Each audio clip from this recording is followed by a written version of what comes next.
చిక్కడపల్లి వెంకటేశ్వర స్వామి ఆలయం అంటే తెలియని వాళ్ళు ఉండరు. చాలా ఫేమస్ అది. భక్తుల రద్దీ కూడా అలాగే ఉంటుంది. చాలా మందికి ఈ టెంపుల్ ఒక సెంటిమెంట్ కూడా. ఇలాంటి చోట ఇంటి దొంగల కారణంగా దేవుడి సొమ్ముకి లెక్కాపత్రం లేకుండా పోయింది. దానికి సంబంధించిన అప్డేట్స్ చూద్దాం.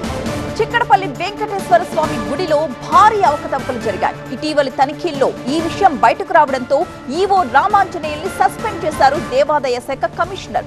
దాతలిచ్చిన ఆభరణాల నిర్వహణ పూర్తిగా అస్తవ్యస్తంగా ఉన్నట్టు గుర్తించి ఇప్పుడు యాక్షన్ లోకి దిగారు. ఆలయంలో ఉండాల్సిన 2.3 కిలోల వెండి కిరీటం మాయమైపోయింది. అది మాయమై కూడా 4 సంవత్సరాలవుతోంది. ఇప్పటికీ అది ఎక్కడుంది అన్న విషయం తేలలేదు.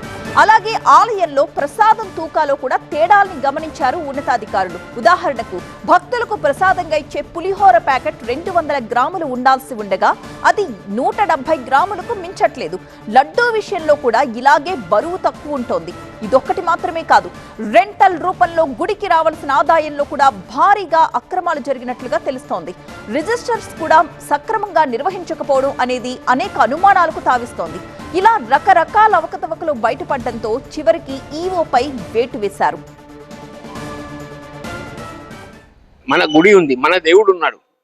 అది సాక్షాత్ దేవాలయం. ఇది మా ఫాదర్కి ఇది మొత్తం దేవాలయం.